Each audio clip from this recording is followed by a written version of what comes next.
you took a position right before COVID hit. And I don't know if from a high level you have any type of advice or feedback on that. Before I joined Verizon, I was in transition, as they call it, for 17 months. And over the course of 17 months, I did some consulting and some contracting to, help pay my bills. But I networked like crazy, and then this opportunity landed for me. But since I've joined the company, I've stayed in contact with a lot of those folks that I networked with that are still in transition. And just to kind of be accountable with them, and then trying to further network with them and for them and find them opportunities is something I feel compelled to do that. There's a networking group here in the DFW area that has a mantra. I don't know if they made it up, but it's used quite often. It's called, and they say, practice hope. And hope is help one person every day. So make an effort to do something for somebody every day. And it could be as small as, well, we're not getting out as much, so you're not opening the doors for people or helping people carry their groceries to their car, but those types of things. Or it could be larger than that. You could, write a check for $500 if you can. That's kind of the mantra that has, and it's something that I've been, keeping up with and trying to work with others on.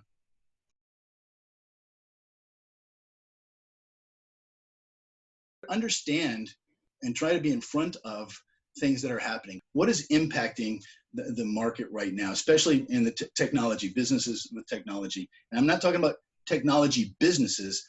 I'm talking about businesses that need to use technology, because technology is, it's becoming part of the infrastructure. I bumped into a lady at the coffee shop.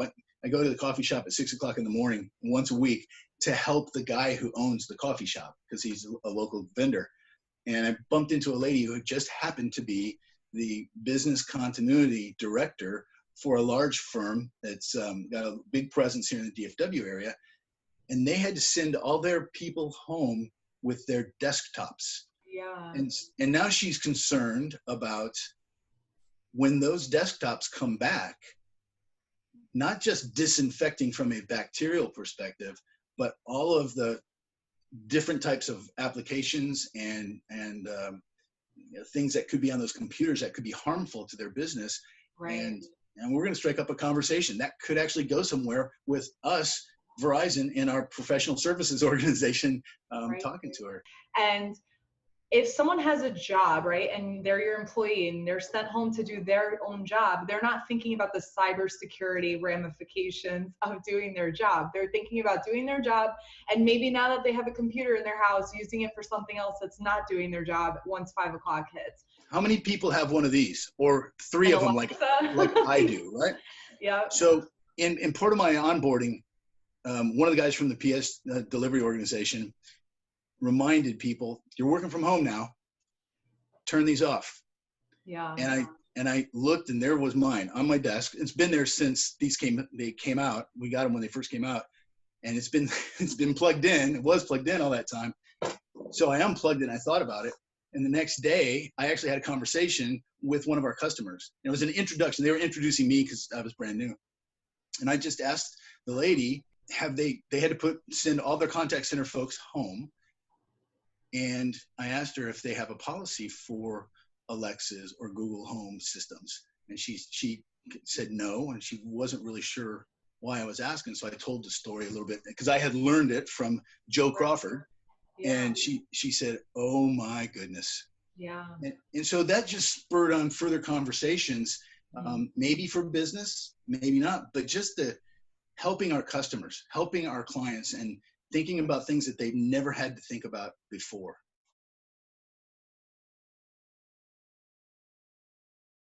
I noticed your extensive and very impressive background, and of course I want to thank you for your service. How have all of those experiences, impacted your work history, but also built your network? First and foremost, the benefit of discipline and organizational skills. To be successful, you had to accept that. So having that and then walking into corporate America was good for me. And I went to work for a service provider that was building a wireless network when wireless was really just blowing up and growing. And the organization and the discipline, along with this kind of a funded startup mentality. We had to build this network and get it on the air in a short period of time. Taught me being able to move quickly, but with a consensus.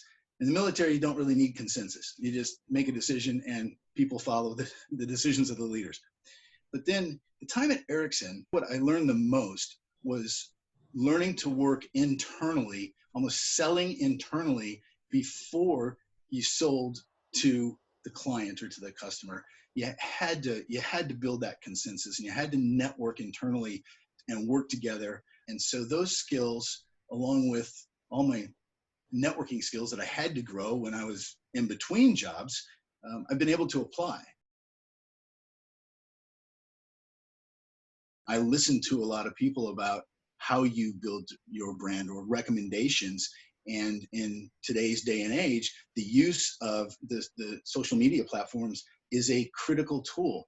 And LinkedIn really helps to allow people to learn about your personality, see how authentic and genuine you are. My Friday footnotes, I have a broadcast journalism degree, but I've never put it to work. I've never really done journalism other than in college and just a teeny weeny bit in the Army.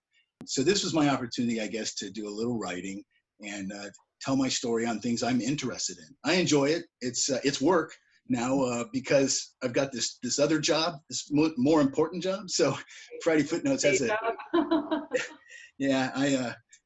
But I do enjoy it, and it also stretches my mind because I look for content. I have to think about what the different kinds of things that I might want to explore and learn about. I don't know. I'm in it now, so I can't get out of it because people will say, well, hey, where are you?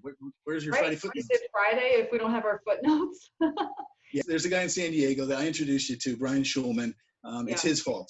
It's his fault. Oh, we can blame him. Yeah, he's the one that said you need to do something consistently, show your personality, show your brand. All right. I'll tag him so he gets a shout out and he knows it was his fault. To tell you something interesting is I've taken a lot of content and then reposted it or edited it, but I tagged the people who own it, my sources, and I've probably connected with another 300 people who work for the Wall Street Journal, people who work for Fierce Wireless, people who work for LinkedIn themselves. That I would have never done that before, but it just happens, and you grow that network, Yeah.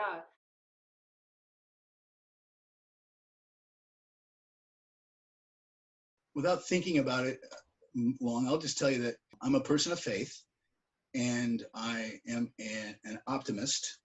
And to go 17 months without a paycheck, you can only imagine what I burned through. But knowing all along that the door was going to open at the appropriate time. So having that faith and keeping your optimism up and being healthy, focus on your health. I would say that really has helped a lot. And I would be very, very remiss if I didn't tell you that I have a wonderful, wonderful spouse who has helped me through this. And without her, I have no idea what. So, right, where you'd be, yeah. And that partnership is so important. So I'm so glad to hear that. And thank you for, giving that extra shout out to the people that are really struggling right now, because I think that hearing something tangible like that, 17 months, of transition is something that they're probably feeling right now and maybe not knowing where it's going to go. But to have some type of peace that everything will work out, and you just have to focus on yourself. Like you said, I mean, the physical health is so important. And it's almost one of the only things we have control over, when everything is going out of control. So exactly. That's awesome, Cary. Well, thank you so much for your time. I can give you those 10 welcome. minutes. This was fun. This was real fun. Yeah, it was super fun. I'm so glad that we were able to set it up and make some time for it. So thank you. Yeah, we'll do it again sometime. Yeah, I would love that. All right. Take care. Have a good day. You too.